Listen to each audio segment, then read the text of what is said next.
চক্রান্তের শিকার আমাকে হতে হয়েছিল।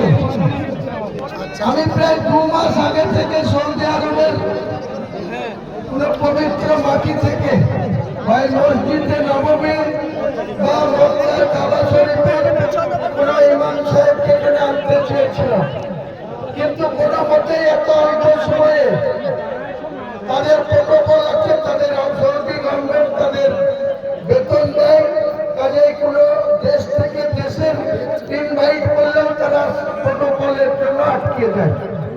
কিন্তু এখানে একজন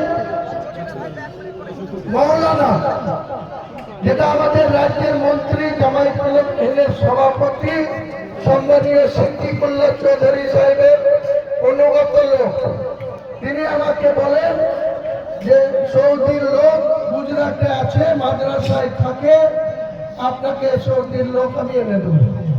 তার যাবতীয় গুজরাট থেকে আনতে প্লেনের ভাড়া, কলকাতা 5 স্টার হোটেলে রাখার ভাড়া সবকিছু আমি তাকে দিয়েছিলাম।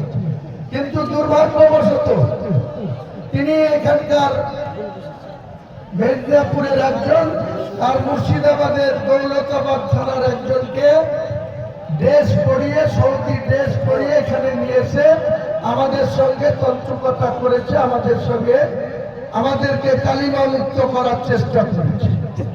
আমি আপনাদেরকে কথা দিচ্ছি, কালকেই আমি সৌদি আরবের বিশিষ্ট আমিরের সঙ্গে কথা বলেছি। ফেব্রুয়ারি মাসে এখানে আমি 1 লাখ লোকের কুরআন তেলাওয়াত করাবো।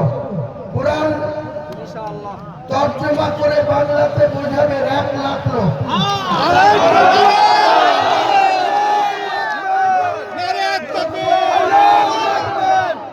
90,000 বাংলার হাফেজ মৌলানা কারি থাকবেন, আর আমাদের বাংলার বাইরে থেকে 10,000 আনবো। 1 লক্ষ লোক